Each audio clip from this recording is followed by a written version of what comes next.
हाँ तो मेरे प्यारे साथियों, जय हिंद। कैसे हैं आप सब? अच्छे होंगे। और आप लोग इंतजार कर रहे थे अपने फिजिक्स के लिए जो आपके 11th में पढ़ना है, तो भाई उसका पहला चैप्टर आज हम लोग डिस्कस करने वाले हैं। ये आपके 11th क्लास के लिए फिजिक्स सब्जेक्ट का पहला चैप्टर आज सीखने वाले हो, जिसका नाम है भौतिक जगत, फिजिकल वर्ल्ड। सॉरी, कुछ बच्चों का यहां पर यह भी डाउट होगा कि सर न्यू एनसीईआरटी बुक हमने ली है तो उसमें यह चैप्टर नहीं है।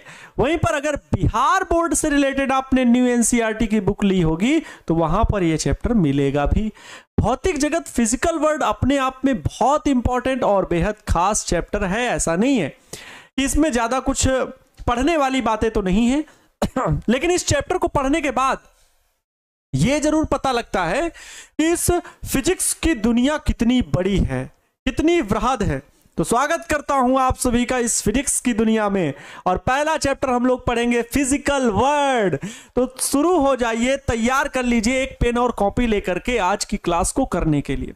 सबसे पहली बात, आप लोग क्लास को अपने दोस्तों के बीच शेयर करोगे और क्लास को जल्दी से लाइक करोगे, क्योंकि कहा जाता है ना कोई सिकवा होगी ना कोई बहाना होगा। आनंद सर की फिजिक्स वाली क्लास में रात में 8:15 पर जरूर जरूर आना होगा। तो मैंने आप सभी को आमंत्रण दिया है, जल्दी से स्वीकार करके क्लास में ज्वाइन होने का प्रयास करें, ठीक है। तो good evening my dear all, नमस्तुभ्यम, नमस्कार, आभार, अभिनंदन आप सभी प्यारे दोस्तों का, मेरे छोटे मित्रों का, मेरे भाई बहनों का। आज की शानदार क्लास में आप सभी का स्वागत करते हैं। कुछ बच्चों को अभी फिजिक्स का फील ही नहीं आया। 10th पढ़ लिया, 9th पढ़ लिया, 10th में अच्छे मार्क्स भी ले आए, लेकिन वास्तव में डर सताता रहता था कि फिजिक्स को हमने अच्छे से पढ़ा ही नहीं। क्या 11th में फिजिक्स की दुनिया कुछ अलग होगी? तो सोच तो सही रहे हो, क्योंकि फिजिक्स की दुनिया अलग तो है। एक लॉन्ग आपका सिलेबस है, लंबा सिलेबस है, टाइम भी ज्यादा लगेगा, लेकिन पढ़ने में भी मजा आएगा। आज की क्लास बहुत खास रहने वाली है, ये बात जान लीजिए प्यारे बच्चों। आज है आपका चैप्टर नंबर 1, भौतिक जगत, फिजिकल वर्ल्ड। क्या खास बातें हैं, क्या चीजें पढ़नी है, हम आपको इस चैप्टर से रिलेटेड जरूर बताएंगे। फिक्र करता है क्यों, फिक्र से होता है क्या? तू कर ले आज खुद पे भरोसा, फिर देख कल होता है क्या। प्यारे बच्चों, आपका ये खूबसूरत सा बैच 11th का साइंस बैच जो है आपका, ये सफलता बैच साइंस स्ट्रीम के बच्चों के लिए, आर्ट्स स्ट्रीम के बच्चों के लिए भी सफलता बैच डिजाइन किया गया है, और बहुत ही अफोर्डेबल फ्री जो आपके लिए डिजाइन की गई है। मात्र 1499 रुपए में आप अपने प्यारे शिक्षकों के साथ जुड़ करके अपनी 11th की पूरी कंप्लीट पढ़ाई कर सकते हैं। फीचर्स क्या है? Live class, PDF, video class, online test, topper notes, ये सभी आपको प्रोवाइड कराया जाएगा, ठीक है। वो तो एप्लीकेशन के बाद, जुड़ने के बाद ही आपको वहां पर क्लासेस मिलेंगी। प्यारे बच्चों, फायदा ये है कि आप जब भी क्लास देखना चाहो तब देख सकते हो। रिकॉर्डेड क्लास भी मिलेंगी, लाइव लेक्चर्स आपके एप्लीकेशन के भीतर चलेंगे, जहां पर ना कोई ऐड है ना कुछ है, जब मर्जी आप चाहे। और भी बहुत सारी फीचर्स हैं जब आप एप्लीकेशन पे विजिट करते हो तब। और प्यारे बच्चों, उन्हीं सबका संसाधनों को सही रूप से चलाने के लिए ये 1500 रुपए में 1 साल की लिए आप इनरोल हो जाते हो। अगर कोई भी दिक्कत आ रही है, बैच परचेज नहीं कर पा रहे हो, तो दिए गए नंबर पर कॉल करके जानकारी ले सकते हैं। आपको सही परामर्श कॉलिंग टीम के द्वारा दिया जाएगा। आगे बढ़े, टाइम टेबल क्या है सर? अभी नया नया क्लास है सर, मुझे पता नहीं कि किस टाइम पर कौन सी क्लास चलती है। 7 बजे से 8 बजे तक मॉर्निंग में इंग्लिश की क्लास चलती है, जो कि दीपक सर पढ़ाते हैं। अगर 8:30 से 9:30 बजे मॉर्निंग की बात करें तो दीपक सौरभ सर आपको मैथ्स पढ़ाते हैं। शाम में 3 बजे से 4 बजे तक आपके अभिषेक सर बायोलॉजी पढ़ाते हैं। 7 बजे से 8 बजे तक रात में जो है विवेक सर आपको केमिस्ट्री पढ़ाएंगे, और 8:15 से 9:15 फिजिक्स आपके एंजॉय सर, आनंद सर पढ़ाएंगे। 9:30 से 10:30 हिंदी व्याकरण आपके प्रिंस सर पढ़ाएंगे, ठीक है। तो ये सारी क्लासेस आपका शेड्यूल है, नोट कर लीजिए। पहली क्लासेस हैं, अभी तक आपको नहीं पता है, ठीक है। और जितने लोग देख रहे हैं क्लास को शेयर जरूर करना, नहीं तो फिर आज आप लोगों की पिटाई निश्चित है, ठीक है। आइए अब बात करेंगे बच्चों चैप्टर की। पेन और कॉपी तो रख ही लिया होगा, मैं जो बताऊंगा उसको नोट तो करोगे, है ना? प्रॉमिस कर रहे हो आज की क्लास में? प्रॉमिस जरूर करना, नहीं हम बहुत बहुत फिर दुखी हो जाएंगे इस बात से कि आपने हमसे प्रॉमिस तक नहीं किया। भौतिक जगत, प्यारे बच्चों, क्या खूबसूरत चैप्टर है सर। अभी तक तो इसका फील नहीं आया, अभी तो हम ऐसा लग रहा है कि पढ़ेंगे रटेंगे, लेकिन नहीं, मैं कभी रटाता हूं ही नहीं, क्योंकि मैंने एक स्टेटमेंट खुद से जारी किया था, रटंति विद्या अवंति नाही, ठसंति भोजन पचंति नाही। ये हमेशा याद रखना बच्चों। इस चैप्टर का नाम जैसा है भौतिक जगत, फिजिकल वर्ल्ड, वैसा ही इसका नाम, जैसा नाम है वैसा इसका अर्थ भी है। भौतिक जगत चैप्टर 1 क्या खास है इसका बच्चों? आपको पता है नाम तो लग रहा है भौतिक जगत, फिजिकल वर्ल्ड, वर्ल्ड से पता चलता है कि सर दुनिया की बात हो रही है, इस ब्रह्मांड की बात हो रही है। वास्तव में सही बताऊं तो इसका अर्थ ही है भौतिकी की दुनिया, भौतिकी की दुनिया। भौतिकी की दुनिया क्या क्या है, इसका विस्तार कहां तक है? भौतिकी की दुनिया, ये वर्ड जो है, इसमें फिजिक्स किस तरह से एग्जिस्ट करती है। आप जो देख रहे हो वो फिजिक्स है, आप जो सुन रहे हो वो फिजिक्स है, आप जो महसूस कर पा रहे हो वो फिजिक्स है। हो सकता है प्यारे बच्चों आपको अभी कम समझ में आ रहा हो, लेकिन हर एक चीज दुनिया की फिजिक्स ही है। यही बोल रहे हैं सर? हाँ, आज हम लोग कहां से कहां तक चांद तारे देखते हैं, सब चीजें देख रहे हैं, सब फिजिक्स से रिलेटेड है। उठते हैं, बैठते हैं, दौड़ते हैं, झूमते हैं, नाचते हैं, गाते हैं, सब फिजिक्स है सर, सब में फिजिक्स लागू होता है। जी हाँ प्यारे बच्चों, फिजिक्स का जो कॉन्सेप्ट है ना, समझ में आएगा, धीरे धीरे समझ में आएगा, ऐसे अचानक से तो नहीं समझ में आता। भौतिकी की दुनिया यही है भौतिक जगत, जो कि आपका चैप्टर नंबर है 1। और पढ़ने में ना इंटरेस्ट आएगा तो रुपया वापिस हो जाएगा, ये मेरी तरफ से है। पढ़ने में ना आए रुपया वापिस, समझ में ना आए रुपया वापिस, ये मेरा प्रिंसिपल है, मेरा सिद्धांत है।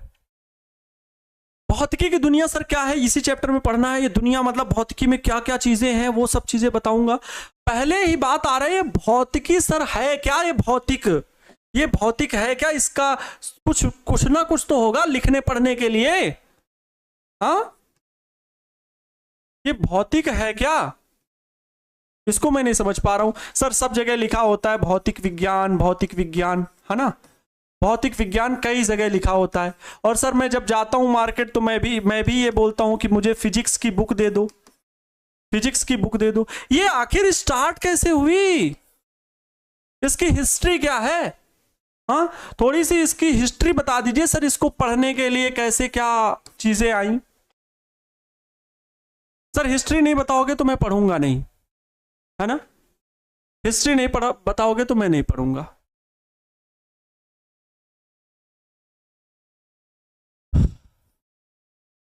बच्चों ये क्या लिखा हुआ है? मैंने क्या लिख दिया सर? ये ऊट पटांग से क्या बना दिए सर आप? यहां हमको क्या सिखाने आए हैं? हाँ, क्या लिख दिए मुझे समझ में नहीं आ रहा है। बच्चों ये बताऊं, ये लिखा हुआ है पता नहीं, लेकिन मैं पता बहुत दिनों तक फॉरेन में रहा हूं और मैंने ये लैंग्वेज सीखी। इसका नाम है ग्रीक। ये ग्रीक भाषा में लिखा हुआ है, ग्रीक लेटर में, ठीक है? ग्रीक लेटर में लिखा हुआ है कुछ। ग्रीक लेटर में इसको इंग्लिश में पता क्या बोलते हैं? फ्यूसिस बोलते हैं। क्या लिखा हुआ है? फ्यूसिस। हिंदी में लिख दिया मैंने फ्यूसिस। और जब मैं फॉरेन में रहता था ना तो इसको फ्यूसिस लिखा हुआ था, मैंने पढ़ा, समझा, जाना, और फिर समय के साथ चीजें बदली और फिर मैं इंडिया में आया, क्योंकि मुझे अपना भारत पसंद है, भारत के मूल निवासी। मैंने यहां पर फिर इस अर्थ को समझा कि वास्तव में ये है क्या। बच्चों ये है, इसका अर्थ होता है, इंडिया में पता चला कि इसका अर्थ होता है नेचर। अरे नेचर, हाँ नेचर। और नेचर का हिंदी में अर्थ होता है प्रकृति। आपके स्वभाव की बात मैं कर नहीं रहा हूं, आपके स्वभाव में तो ईमानदारी है नहीं, पढ़ते हो नहीं टाइम से। आज पढ़ोगे कल क्लास में नहीं आओगे, आज पढ़ोगे कल क्लास में नहीं आओगे। 1100 के आसपास बच्चे देख रहे हैं, अगर एक एक बच्चा जोड़ देंगे तो 2000 बच्चे मेरे से आज पढ़ने लगेंगे, 11th में वो भी। और 850 से ऊपर अधिक लाइक है, 885। और ये 200-300 बच्चे कहां गए? ये ईमानदार नहीं है, वही है। ये नेचर में प्रकृति की बात कर रहा हूं, आपके स्वभाव की बात नहीं कर रहा। तो बच्चों ये जो फ्यूसिस लिखा है, इसका अर्थ इंडिया के लिए तो भाई नेचर है, इंग्लिश के लिए ये ग्रीक लेटर में लिखा हुआ है। और फ्यूसिस का अर्थ होता है नेचर, प्रकृति। और इसको बच्चों वहां पर कहते हैं कि इसी का अध्ययन किया जाता है, प्रकृति का अध्ययन। इसी को बच्चों हम लोग फिजिक्स बोलते हैं। अरे सर इसमें राज छिपा हुआ था, हम तो समझ ही नहीं पाए। PHYSIC, यस सर, यही है प्यारे बच्चों आपकी प्यारी सी फिजिक्स। नेचर को पढ़ते हैं हम फिजिक्स के अंतर्गत। क्या बच्चा पार्टी? फिजिक्स को हम, फिजिक्स क्या है? नेचर है। क्या नेचर? हमारा नेचर सर, प्रकृति की मैं बात कर रहा हूं। Physics is the law of nature. Physics is the laws of nature. जो प्रकृति के नियम है ना, उनका जो हम अध्ययन करते हैं, उनको जो हम एक्सप्लेन करते हैं, उनको जो हम समझते हैं, ये चंद्रमा चमक रहा है, सूर्य आग फेंक रहा है, हम चल रहे हैं, हम दौड़ रहे हैं, कार दौड़ा रहे हैं सर, आज तो वाईफाई आ गया, आज तो विद्युत कितना ज्यादा इलेक्ट्रिसिटी बढ़ गई है, ये सब कुछ फिजिक्स के अंतर्गत है।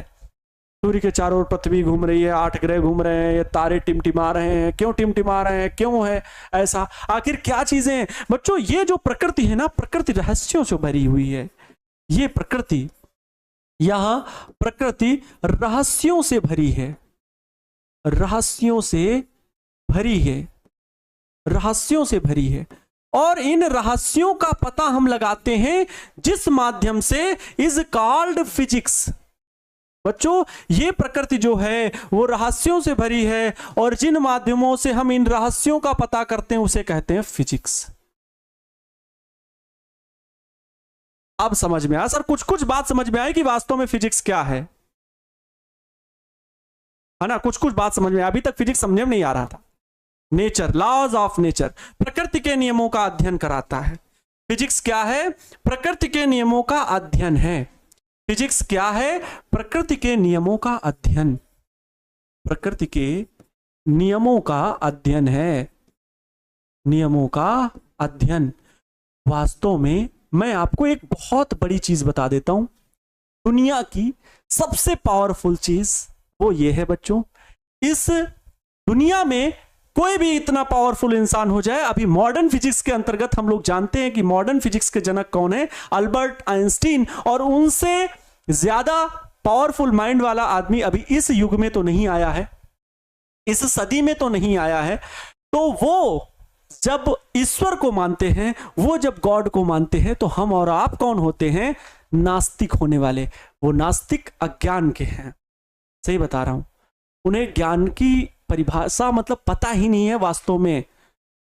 एग्जिस्ट करती हैं पॉजिटिव एनर्जीज इस वर्ल्ड में, क्योंकि कहा जाता है, ये अल्बर्ट आइंस्टीन खुद इस थॉट को फॉलो करते थे कि इस संसार में कोई वस्तु इंसान ना तो बना सकता है ना कोई बिगाड़ सकता है, सिर्फ उसको खोज कर सकता है, उसके बारे में जानकारी पता कर सकता है, उसे एक रूप से दूसरे रूप में बदल सकता है, लेकिन बना कुछ नहीं सकता।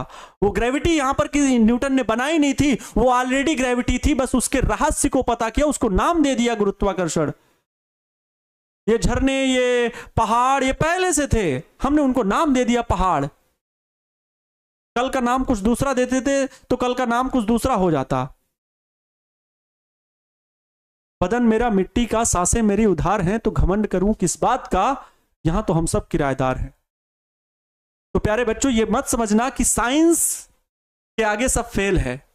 साइंस सिर्फ और सिर्फ प्रकृति के नियमों व रहस्यों को जानकारी प्राप्त करने का, जुटाने का एक तरीका है, और उसी में फिजिक्स प्रकृति के नियमों का अध्ययन हमें बताती है। और भौतिक जगत में हम यही पढ़ने वाले हैं, भौतिकी की दुनिया क्या है, कहां तक भौतिकी का विस्तार है, इस बारे में पढ़ने वाले हैं। वास्तव में फिजिक्स से आप लोगों को, फिजिक्स में आप लोग ना, अब मैं सही बता रहा हूं, दिल से बता रहा हूं, आप लोग मोहब्बत करने लगोगे। आप लोगों को फिजिक्स से प्यार होने लगेगा। प्यार मतलब समझते हो ना कि आप इसको बहुत पसंद करोगे, क्लास मिस ही नहीं करोगे इसकी हर एक क्लास में मेरे पास बैठे रहोगे। सर आपसे मुझे फिजिक्स पढ़नी है, सर मैं आपसे फिजिक्स पढ़ूंगा।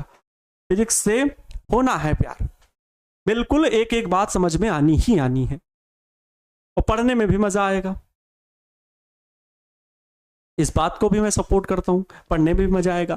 तो प्रकृति के बातों को क्या ये चीज समझे, फिर नेचर समझे, और ये चीजें प्रोसेस में चली। ग्रीक मतलब लगभग कह सकते 2000 वर्ष पूर्व से फिजिक्स है यहाँ पर, मतलब लोगों की नजरों में है, लोगों के अध्ययन में है, और लोग चीजों को समझते रहे हैं कि पहले क्या हुआ। गैलीलियो आए, सर ने बताया, ग्रहों को देखा, दूरबीन भी बनाई, टेलीस्कोप बनाया, बहुत सारी रिसर्च चलती रही है। तो ये है फिजिक्स। अब बच्चों थोड़ा सा और फिजिक्स में फील दिलाना चाहता हूं, रुको रुको थोड़ा ठहर जाओ, तुम ठहरो तो सही, फिर देखो मैं क्या बताता हूं आपको। PHY बच्चों फिजिक्स का अपना एक रूल है, पहले मैं बता दूं। फिजिक्स को समझना हो तो पहले प्रॉपर फील लाना। फिजिक्स का मतलब होता है प्यारे बच्चों, P फिजिक्स में जो होता है ना, उसका मतलब होता है पॉजिटिव। पहली बात तो फिजिक्स में अपवाद नहीं है, फिजिक्स में कोई अपवाद नहीं है।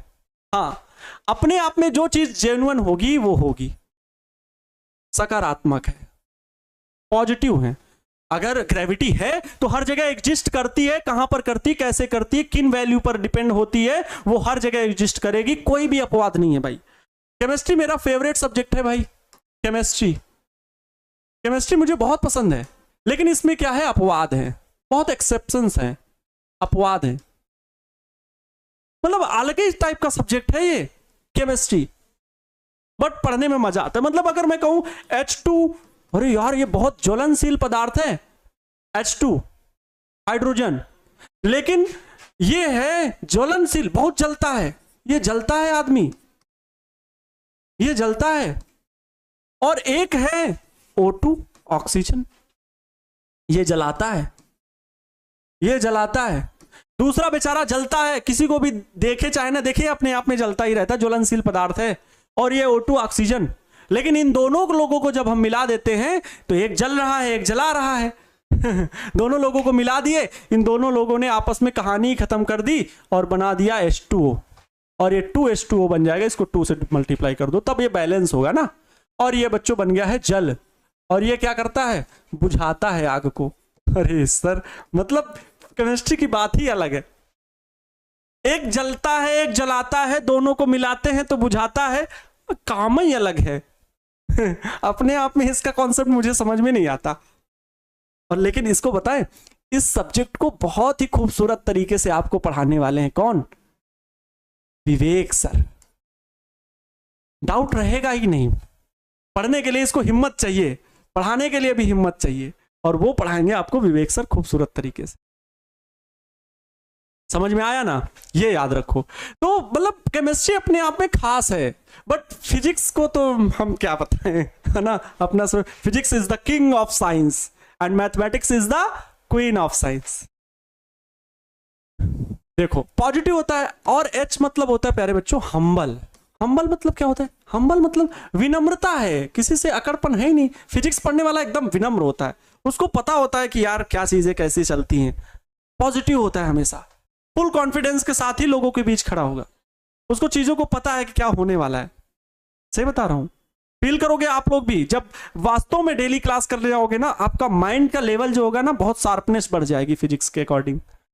जब फिजिक्स की क्लास या फिजिक्स को आप बहुत टाइम से पढ़ोगे ना, तो आपके माइंड की शार्पनेस अलग ही होनी है। आप जुगाड़ वाली चीजें ना बहुत जल्दी सोच लोगे।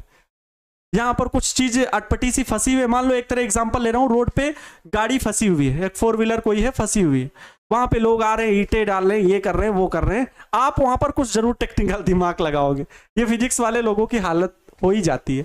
हम्बल है, विनम्र है। और बच्चों वाई मतलब होता है यांडर, और यांडर का मतलब होता है सामने। सामने मतलब जो चीजें दिख रही हैं वही उसको चाहिए। फिजिक्स में वाई यांडर मतलब जो सामने दिखता है वही होता है, और उसी को वो एक्सप्लेन करते हैं फिजिक्स में। एस मतलब होता है स्टडियस। स्टडियस मतलब अध्ययन योग्य, हम इसमें पढ़ाई करते हैं भाई, समझते हैं, रिसर्च करते हैं। आई मतलब इनएक्सपीरियंस्ड। इनएक्सपीरियंस्ड ए भाई, मीनिंग वगैरह देख लेना, स्पेलिंग। मुझे क्योंकि मैं बताया ना फॉरेन से आए हुए मुझे बहुत दिन हो गए, मैं इंग्लैंड से 4-5 साल पहले आया था, इस वजह से ना मुझे मेरी स्पेलिंग थोड़ी सी गड़बड़ है, थोड़ा देख लेना। सी मतलब क्या होता है बच्चों, कम्यूटेटिव। कम्यूटेटिव ठीक है। कम्यूटेटिव मतलब होता है बच्चों तार्किक। कम्यूटेटिव तार्किक होता है, प्रश्न इसमें उठते हैं अनुभव से भाई इस चीजें मिलती हैं। और कम्यूटेटिव मतलब तर्क उठा सकते हैं कि हम कुछ भी बोल सकते हैं ना, गैलेक्सी ये दिखती हैं इतनी सारी, ये क्या है संसार में, ब्रह्मांड में, बहुत सारी चीजों पर हम प्रश्न उठा सकते हैं कि पानी, झरने का पानी नीचे ही क्यों आता है, ऊपर क्यों नहीं जाता। सर एक तरफ गैस में हमने पानी रखा है, एक तरफ दूध रखा है, दूध उबल के बाहर आ जाता है, पानी उबल के बाहर नहीं आता, क्यों क्यों क्यों? तार्किक है ना, ये फिजिक्स का रूल है, ये फिजिक्स का रूल है। और एस मतलब बच्चों हो गया साइंटिफिक।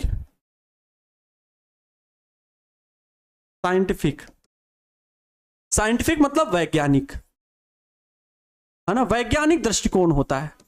और ये होता है बच्चों फिजिक्स का फुल फॉर्म। ये क्या मैंने बताया, फुल फॉर्म ऑफ फिजिक्स। चलो अभी तक नहीं जानते थे सर, अब जान गए फुल फॉर्म ऑफ फिजिक्स। और इसी वजह से हमको ना फिजिक्स बहुत पसंद है sir, full form of physics है ये। और याद रखो ये सर एग्जाम में आएगा क्या, नहीं फिजिकल वर्ड से तो कुछ नहीं आएगा।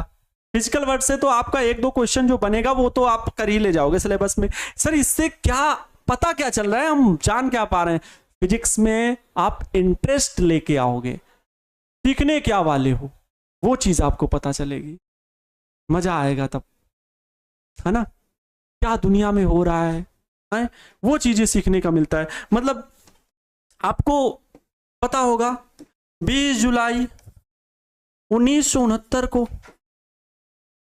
कौन गया था चांद पर? चांद पर कौन गया था? Neil Armstrong. ये दिन भूल नहीं सकते हम, पहली बार कोई चांद पर गया 1969 में। अच्छा 1969 में और क्या हुआ था, इसरो की स्थापना हुई थी, इंडियन स्पेस रिसर्च ऑर्गेनाइजेशन। हाँ, इसकी स्थापना किसने की थी? तो विक्रम साराभाई इसके अध्यक्ष थे। और कौन था? तो एपीजे अब्दुल कलाम। ठीक है।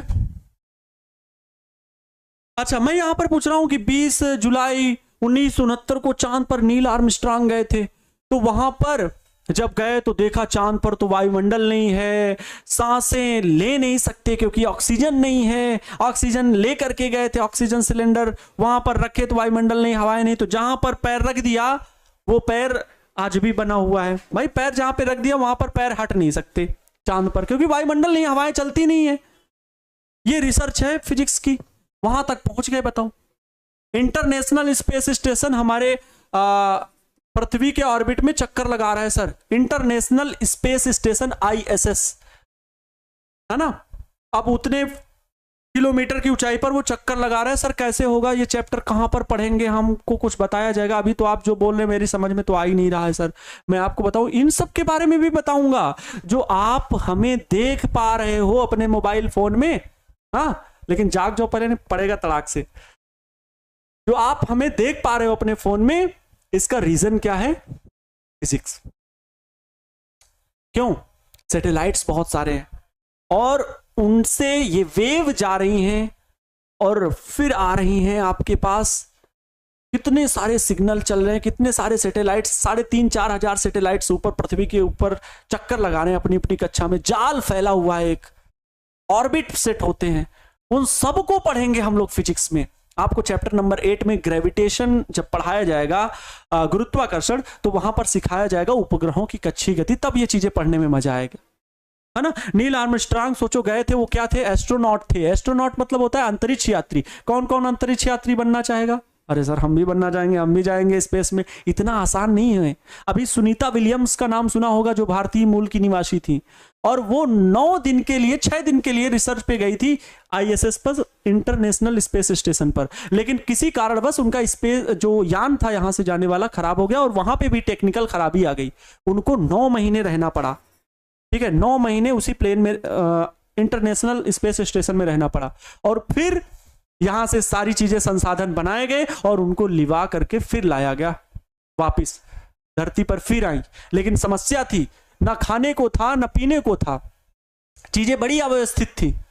आपको पता है जब वो यहां पर आई हैं तो व्हील चेयर पर ही उन्हें बिठाया गया और फिर लेटी ही हैं अभी, क्योंकि अब यहाँ के इन्वायरमेंट को ऑब्जर्व करने में उनको टाइम लगेगा। वो वहां के माहौल में ढलने लगी थी उनके पैरों में वो चीज, क्योंकि वहां ग्रेविटी नहीं है, वहां ग्रेविटी बहुत कम है ही नहीं। तो ये सारी चीजें बच्चों होती है, इससे ये सब चीजें पढ़ने में मजा आएगा। तो वहां पर आज भी पैरों का निशान है। मैं आपसे चाहूंगा कि काम करो ऐसा कि पहचान बन जाए, हर कदम चलो ऐसा कि निशान बन जाए। जिंदगी तो यहां हर कोई काट लेता है, मगर आप जियो ऐसा कि मिसाल बन जाए। पैरों के निशान तो आज भी नील आर्मस्ट्रांग के वहां बने हुए हैं, लेकिन आप तो ऐसा काम करके जाओ कि आपके क्षेत्र में तो नाम बन जाए। सर यहाँ क्या पढ़ा रहे हो आप फिजिकल वर्ल्ड में, और आगे बताओ बच्चों। भौतिकी की जो दुनिया है उसका विस्तार कहां कहां तक है? भौतिकी का कार्य क्षेत्र, ध्यान से सुनेंगे, भौतिकी का कार्य क्षेत्र मतलब सर हम क्या लिखें अपनी कॉपी में? हमको बताओ, हम Tipu Sultan, I am Tipu Sultan sir, जल्दी बताओ मैं क्या लिखूं? भौतिकी का कार्य क्षेत्र मतलब बच्चों scope of physics. Scope of physics क्या है ये सर बताएंगा कि नहीं बताएंगा? भौतिकी का कार्य क्षेत्र मेरे को नहीं पता। मतलब बच्चों भौतिकी को पढ़ने के लिए हम इसे दो तरह से डिवाइड करते हैं, मतलब इसको पढ़ने के लिए एक दो चीजों में मैंने डिवाइड किया। बड़ी बड़ी चीजों के अध्ययन के लिए मैंने एक फिजिक्स को अलग कर दिया, और छोटी छोटी चीजों को पढ़ने के लिए अलग कर दिया गया। अब फिजिकल वर्ल्ड में यही सिखाया गया कि भैया फिजिक्स की दुनिया में आए हो, फिजिक्स की दुनिया में आपका वेलकम है, वेलकम। अरे सर मेरा किसी भी सब्जेक्ट में कोई स्वागत नहीं किया है, आप स्वागत कर रहे हो। हम स्वागत करते हैं, स्वागतम। और स्वागतम के बाद जब हम आपको क्लास में पढ़ाएंगे ना, तो स्वागत मेरा कुछ इस अंदाज में होगा, याद रखना, ठीक है? शेर खान आपसे बोल रहा है, इसको याद रखना जब क्लास चलेगी तो। स्वागतम बच्चों दो पार्ट में इसको डिवाइड किया, दो पार्ट में डिवाइड किए। भौतिकी का कार्यक्षेत्र जो स्कोप ऑफ फिजिक्स था, दो पार्ट में कहा कि भैया बड़ी बड़ी चीजों को एक जगह हम पढ़ेंगे, जिसे हम स्थूल भौतिकी बोलेंगे। स्थूल भौतिकी बोलेंगे उसे। इसे हम बोल सकते हैं इंग्लिश में मैक्रोस्कोपिक फिजिक्स। मैक्रोस्कोपिक फिजिक्स जो है उसके अंतर्गत हम बहुत बड़ी बड़ी चीजों का अध्ययन करते हैं। कार दौड़ रही है तो कैसे दौड़ रही है सर? हम एक हाथ गर्म है एक हाथ ठंडा है, दोनों का संपर्क किए तो दोनों में उसमें थोड़ी देर में समान हो गई सर, क्यों? झूला झूल रहा है सर, कैसे झूलता है? ये सब चीजें हम लोग टेक्निक्स यहां पर सीखेंगे भाई स्थूल भौतिकी में। और एक चीज जो है, जो दूसरा पार्ट है भौतिकी को, उसमें पढ़ते हैं सूक्ष्म। एक स्थूल और एक सूक्ष्म भौतिकी है। सूक्ष्म भौतिकी मतलब सर माइक्रोस्कोपिक फिजिक्स। माइक्रोस्कोपिक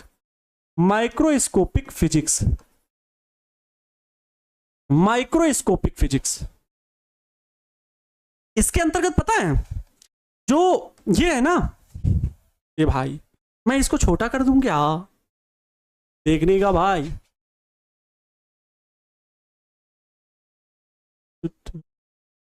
हाँ ओके सर, बहुत बढ़िया, आप बहुत अच्छे हैं। हाँ तो देखो स्थूल भौतिकी, ये सूक्ष्म भौतिकी। स्थूल भौतिकी को बच्चों हम लोग जो है ना चिरसम्मत भौतिकी भी बोलते हैं। अरे सर इतने कठिन नाम इंग्लिश में मुझे समझ ही नहीं आते। चिरसम्मत भौतिकी, इसी को बच्चों चिरसम्मत भौतिकी बोलते हैं। मैं बता दूं इंग्लिश में इसे बच्चों क्लासिकल मैकेनिक्स बोलते हैं। क्लासिकल, चिरसम्मत यांत्रिकी ऐसे बोलते हैं, चिरसम्मत क्लासिकल फिजिक्स भी बोलते हैं इसे, क्लासिकल फिजिक्स, ठीक है, क्लासिकल फिजिक्स। और सूक्ष्म भौतिकी के अंतर्गत क्या पढ़ते हैं? सूक्ष्म भौतिकी के अंतर्गत बच्चा पार्टी पढ़ते हैं हम जो, वो पढ़ते हैं आधुनिक भौतिकी। उसको नाम क्या देते हैं? आधुनिक भौतिकी, जिसे इंग्लिश में बोला जाता है मॉडर्न फिजिक्स। मॉडर्न फिजिक्स ये इसी का पार्ट है बच्चा पार्टी। मेरे प्यारे बच्चों, ये इसी का पार्ट है। किसका सर? स्थूल भौतिकी को मैंने एक नाम दिया जिसके तहत हम फिजिक्स को पढ़ते हैं, वो है चिरसम्मत भौतिकी। और सूक्ष्म भौतिकी के अंतर्गत हमने नाम दिया आधुनिक भौतिकी, जिसे हम मॉडर्न फिजिक्स बोलते हैं। मॉडर्न फिजिक्स बोलते हैं। अब बात आई कि सर चिरसम्मत भौतिकी के अंतर्गत क्या क्या चीजें पढ़ने को मिलेंगी। आइए मैं एक एक चीज को आपके सामने डिटेल में बताने वाला हूं। ओके ओके गाइस, मेरे शानदार से व्लॉग में आप सभी का स्वागत है। इस व्लॉग में मैं बताने वाला हूं, कुछ लोग ऐसे ही पढ़ना पसंद करते, वैसे बताऊंगा। चिरसम्मत भौतिकी में बच्चों इसका बहुत बड़ा पार्ट है यांत्रिकी का, मैकेनिक्स, जिसे हम इंग्लिश में बोलते हैं मैकेनिक्स। समझ रहे हो? समझ रहे हो? यांत्रिकी, मैकेनिक्स। सुनो, आपको मैं सिखाऊंगा भाई यांत्रिकी में क्या पढ़ेंगे सर। भौतिक जगत में सर आप हमें बता रहे हैं कि फिजिक्स को क्या क्या ब्रांचेस में डिवाइड किया गया है, हमें पढ़ना कैसे है, ये भौतिकी की दुनिया है क्या। तो भौतिकी की दुनिया बड़ी बड़ी चीजों के अध्ययन के लिए भी है और छोटी चीजों के लिए अध्ययन के लिए भी है। पहले सर बताइए कि बड़ी चीजों में हम किन बातों का अध्ययन करेंगे। तो एक ब्रांच बनाएगी जिसका नाम दिया गया यांत्रिकी, मैकेनिक्स। सर इसमें क्या अध्ययन करेंगे? हम इसमें अध्ययन करेंगे कोई वस्तु दौड़ती है, रुकी है, चल रही है, पृथ्वी अपनी जगह पे घूम रही है, ये गैलेक्सियां दौड़ रही हैं, एंड्रोमेडा गैलेक्सी और मिल्की वे गैलेक्सी 4 लाख साल बाद टकराएंगी। तो क्यों टकराएंगी? क्या सर इस दुनिया में सारी चीजें स्थिर हैं कि चल रही हैं? बहुत सारी चीजें। इसमें बच्चों जो हम अध्ययन करते हैं वो गति तथा विराम का अध्ययन करते हैं। गति तथा विराम का अध्ययन, गति तथा विराम का अध्ययन करते हैं। ध्यान से सुनना, लिख लेना। गति तथा विराम का अध्ययन होता है। दूसरा चीज प्यारे बच्चों, यांत्रिकी एक ब्रांच भी स्थूल भौतिकी के अंतर्गत। दूसरी इसमें ब्रांच है बच्चों जो वो है ऊष्मागतिकी। ऊष्मागतिकी ये इसमें सर क्या है? ये है बच्चों थर्मोडायनेमिक्स। क्या है? थर्मोडायनेमिक्स। थर्मोडायनेमिक्स है ना। अब इसमें इसके अंतर्गत क्या पढ़ने वाले हैं गुरुजी? इसके अंतर्गत पढ़ने वाले हो, मैंने वही बताया ना, ग्लेशियर पिघल रहे हैं तो बर्फ पिघलती है तो फिर जल में बन जाती है, जल भाप बनता है तो बादल बन जाते हैं, बाष्प बन जाते हैं। एक तरफ दूध चढ़ाते हैं गैस में, एक तरफ पानी चढ़ाएं तो पानी उबल के बाहर नहीं आता, गैस दूध को देखते उफन के बाहर आ जाता है। अरे ये क्या चीजें हैं? आखिर होती क्या है चीजें? वो है बच्चों ऊष्मागतिकी।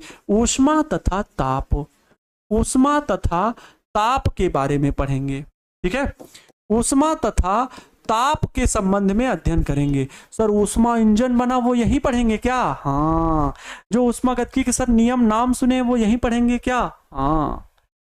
इतने सारे इंजन पढ़ते हो ऊष्मा से संबंधित, कार्नो इंजन, ऊष्मा इंजन, फ्रिज देखते हो, रेफ्रिजरेटर, वो सब यहीं से बना है।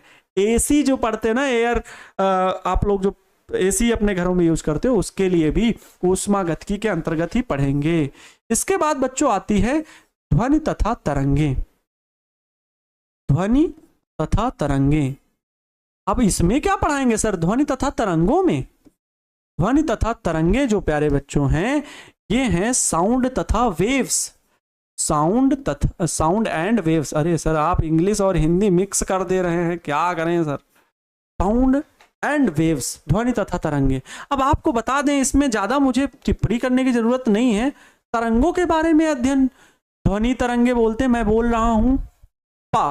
अब मेरी अगर पास ये माइक ना लगा हो और माइक मैं दूर कर दूं, अब मैं बोल रहा हूं, अब मैं जो बोल रहा हूं आप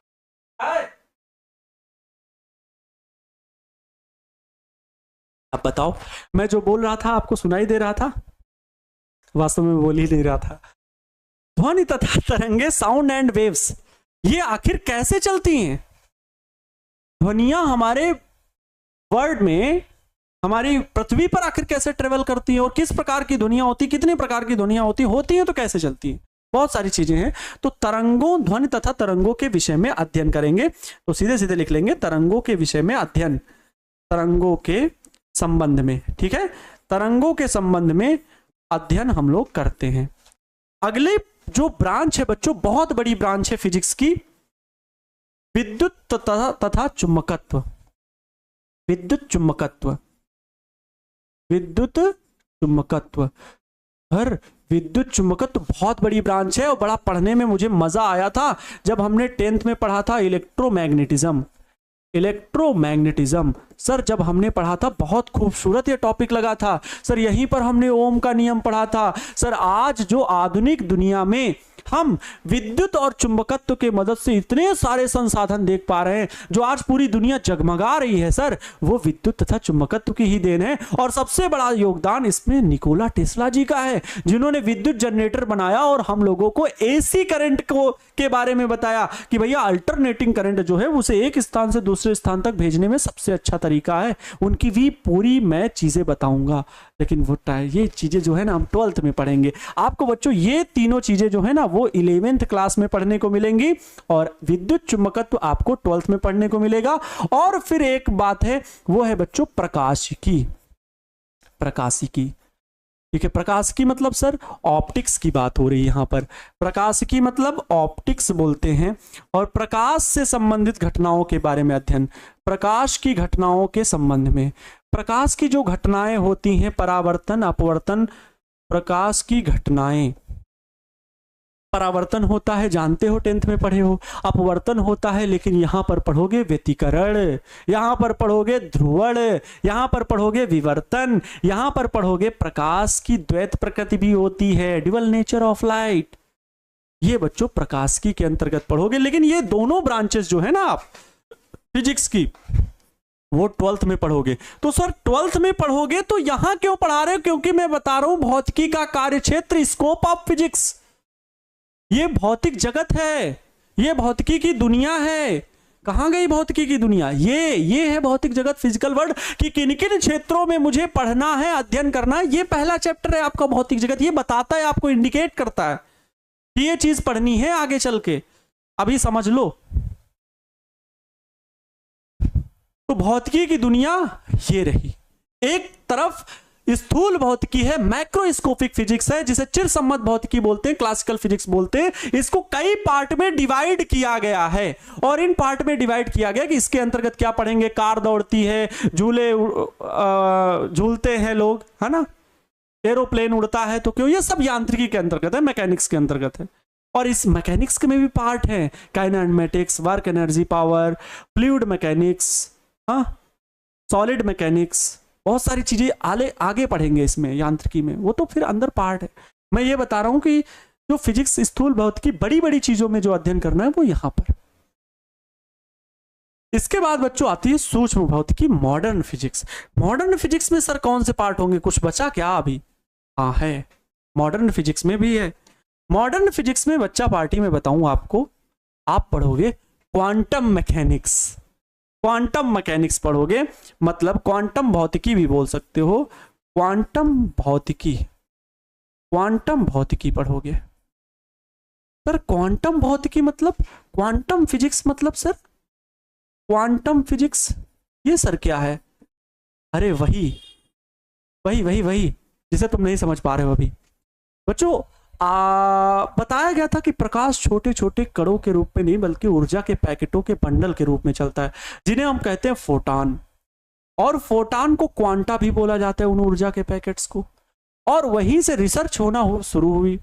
तो क्वांटम भौतिकी, मॉडर्न फिजिक्स में आइंस्टीन सर बहुत रुचि लिए और वहां पर आइंस्टीन जो है अपनी इक्वेशन भी देते हैं, ठीक है, प्रकाश वैद्युत समीकरण से। प्रकाश वैद्युत समीकरण भी एक स्थापित करते हैं कि प्रकाश से विद्युत भी बनाया जाता है।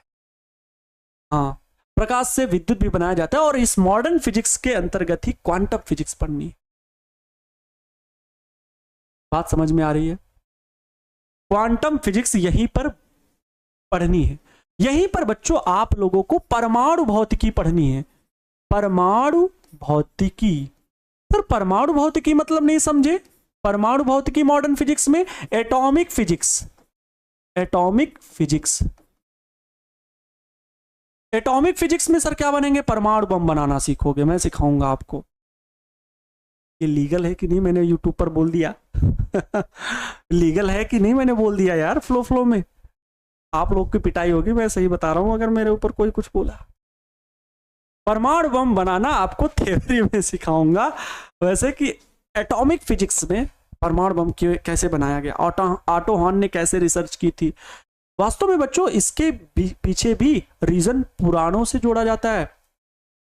प्राचीन काल के लोग पहले से इस बात को जानते थे और इस बात को पहले भी लिखा गया था। गीता में हमारी लिखा हुआ है, इस संसार में प्रत्येक वस्तु का निर्माण छोटी छोटी वस्तुओं से होता है, छोटे कणों से हुआ है और विनाश भी छोटे कणों से ही होगा।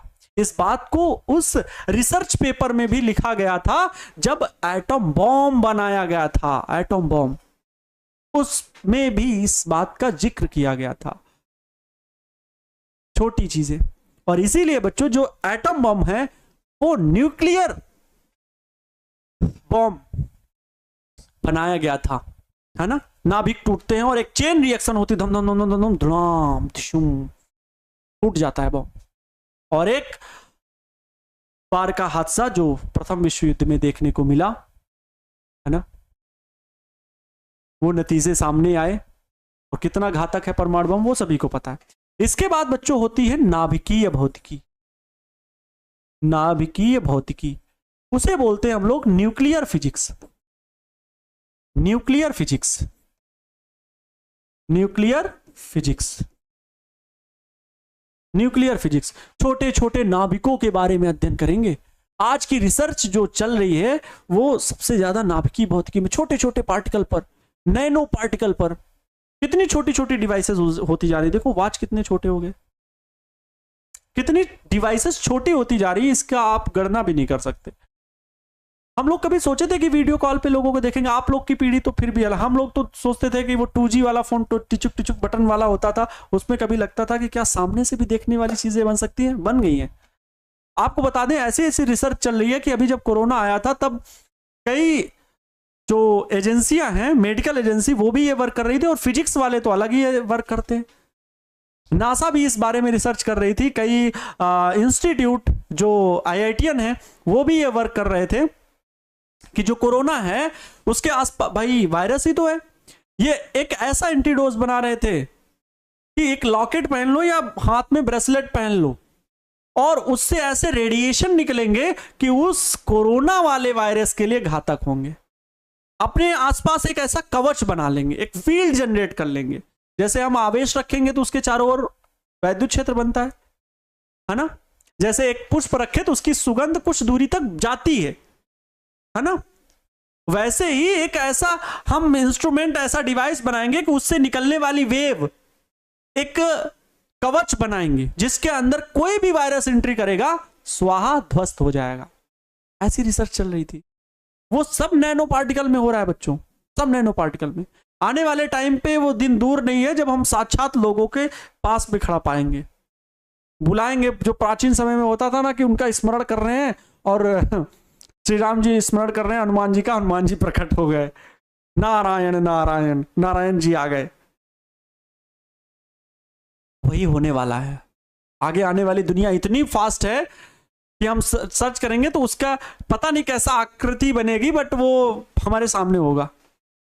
अच्छा, कहना क्या गलत है? सोचो पुराने लोग क्या ये सोच रहे थे कि हवा में भी उड़ा जा सकता है। आज प्लेन उड़ रहा है, हेलीकॉप्टर उड़ रहा है, लोग उड़ रहे हैं, ड्रोन उड़ रहे हैं, हवा में ड्रोन उड़ रहे हैं।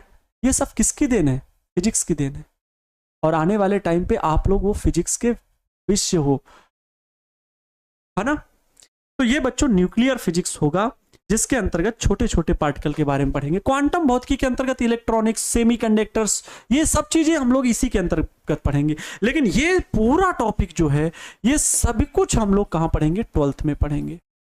ये 12th में पढ़ेंगे, ये इधर 11th में पढ़ेंगे। और यही 3 टॉपिक केवल 11th में पढ़ना है, ये 12th में पढ़ना है। विद्युत चुंबकत्व, ऑप्टिक्स, ये है फिजिक्स की दुनिया, भौतिक जगत।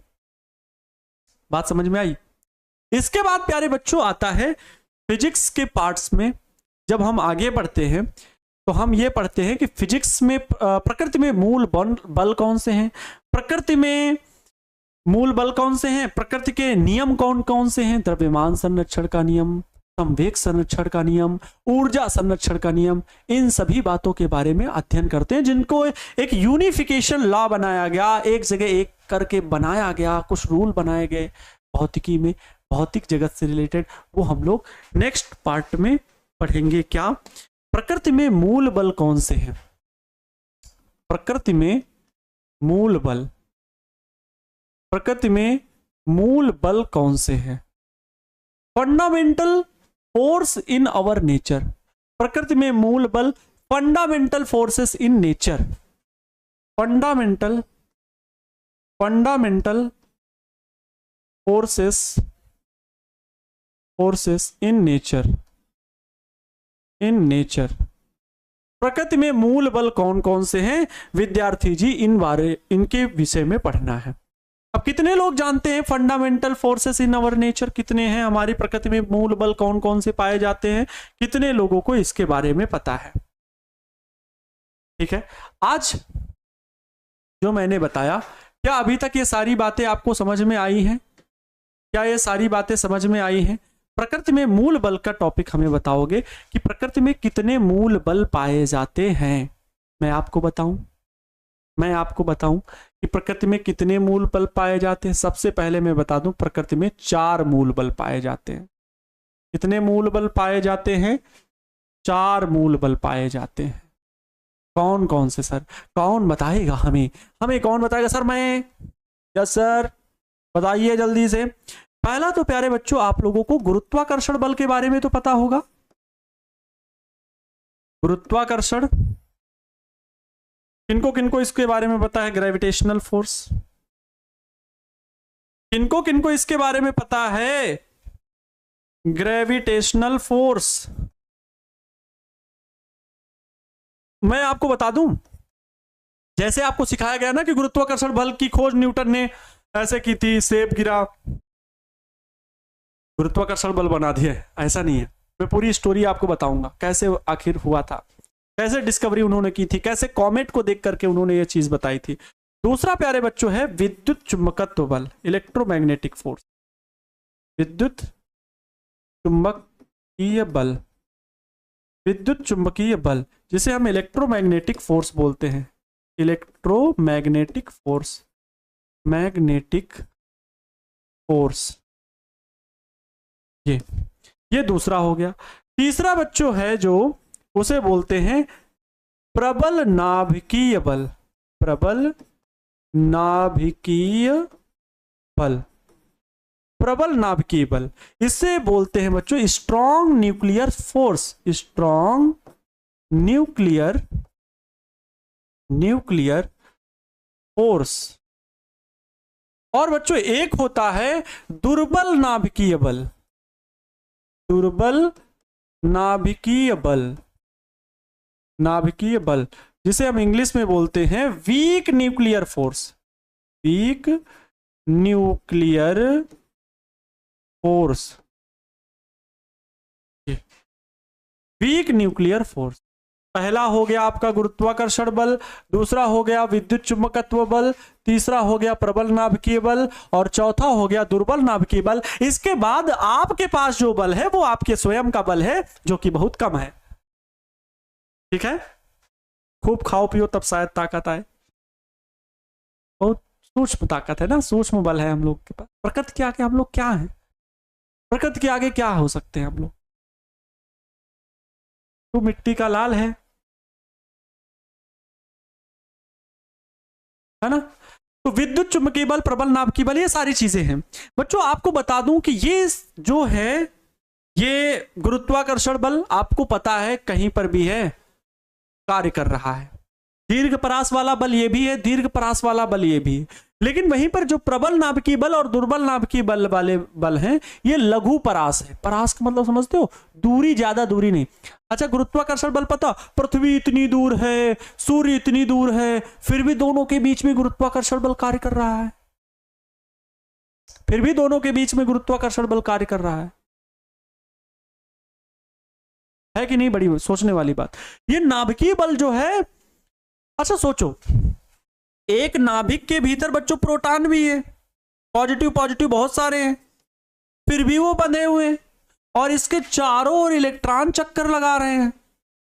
ये इलेक्ट्रॉन और प्रोटॉन के बीच में तो आकर्षण बल है, विद्युत चुंबकीय बल है, ठीक है, लेकिन प्रोटॉन और प्रोटॉन भी बंधे हुए हैं किसी न किसी बल से। ये बल्कि पॉजिटिव पॉजिटिव जानते हो क्या होता है? पॉजिटिव पॉजिटिव के बीच में बच्चों प्रतिकर्षण होता है, एक दूसरे से दूर हटते हैं फोर्स। ये पॉजिटिव और पॉजिटिव, अगर दो प्रकार के आवेश समानो, आवेश के बारे में थोड़ा सा तो पता है ना, हाई स्कूल में पढ़े हो, तो अगर दो समानो तो प्रतिकर्षित करते हैं। तो नाभिक के भीतर क्यों नहीं भाग जाते? क्यों नहीं भाग जाते? क्योंकि वहां पर कार्य कर रहा है प्रबल नाभिकीय बल। अच्छा, दुनिया का सबसे शक्तिशाली बल कौन सा है? दुनिया का सबसे शक्तिशाली बल कौन सा है? इन चारों बलों में सबसे शक्तिशाली बल कौन सा है? जल्दी से बताओ। दुनिया में सबसे शक्तिशाली बल जो है, सबसे अधिक जो प्यारे बच्चों पावरफुल फोर्स है, वो कौन सी है? जल्दी बताओगे?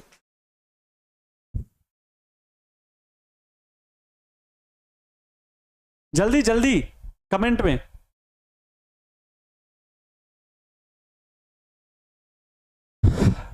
जल्दी बताइए। प्रबल नाभिकीय बल। वाह, बहुत बढ़िया। सबसे शक्तिशाली बल जो है बच्चों वो यही है।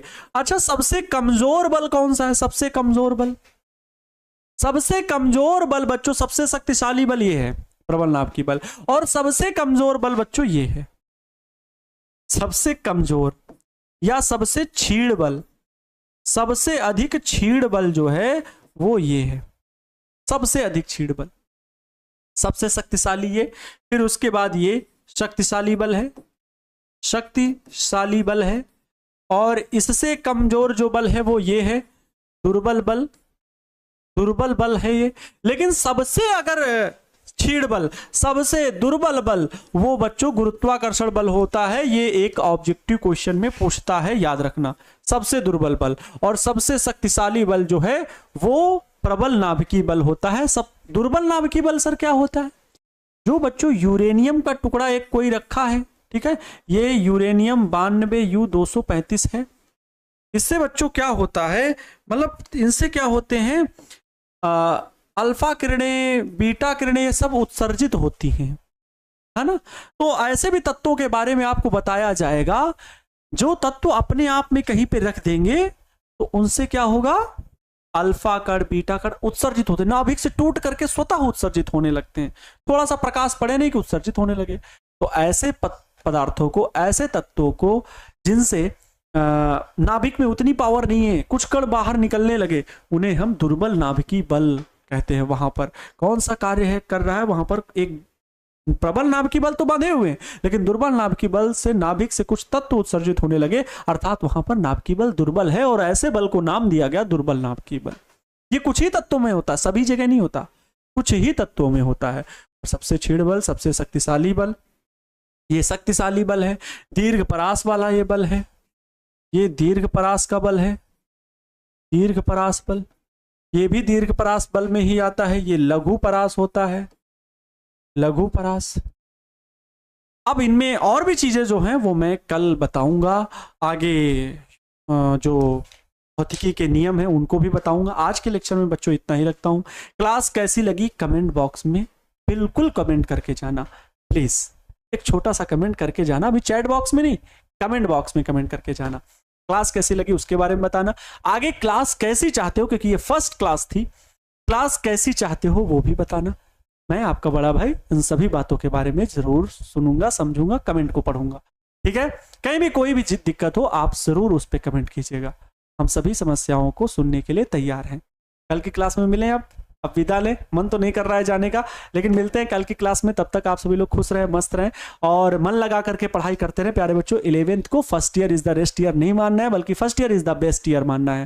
तो नेक्स्ट क्लास में मिलेंगे, और इस अपॉर्चुनिटी को मत खोइए कि आपको बेहतरीन फैकल्टी बिहार की पढ़ा रही हैं, सबसे बेस्ट फैकल्टी पूरे बिहार में, जो टॉपर्स दी हैं बच्चों, उनसे पढ़ने का मौका मिल रहा है। 11th पूरी कर्मठता के साथ, पूरे आपके डेडिकेशन समर्पण के साथ आपको पढ़ाने वाली हैं।